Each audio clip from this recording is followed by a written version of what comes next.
जी नाज़रीन, ਅਸੀਂ ਹੁਣ चौधरी मोहसिन पसवाल साहब ने एक माना सवार ने और इलाके के एक मनी शख्सियत भी ने आज के नेज़ाबाद के जज ने गलबात कर लिया। अस्सलाम वालेकुम। वालेकुम अस्सलाम जी।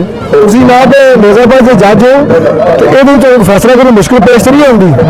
नहीं कोई मुश्किल नहीं पेश आती, बिल्कुल ठीक ठाक फैसले होंगे ने इंशाअल्लाह। ਤੁਸੀਂ अपना कोई पैगाम देना चाहते हो आवाम के नाम से जो शौकीन ने सकाफत के नाम से? ये साडी पंजाब की जिहड़ी है ना जाति जमीनदारां दी बेहतरीन गेम है और इसका बहुत ज़्यादा शौक है तो दिन ब दिन इजाफा है, कमी को नहीं। उम्मीद करने कि जोड़े साढ़े जमीनदार ने ये ज़्यादा और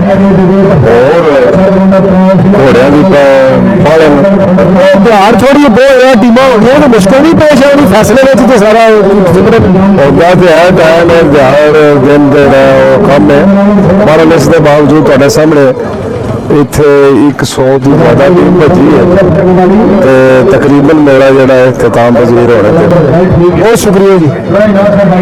अस्सलाम वालेकुम नाज़रीन, वीडियो के नीचे सुर्ख बटन दबाकर चैनल सब्सक्राइब करें ताकि हमारी न्यू वीडियोस आप डायरेक्ट देख सकें।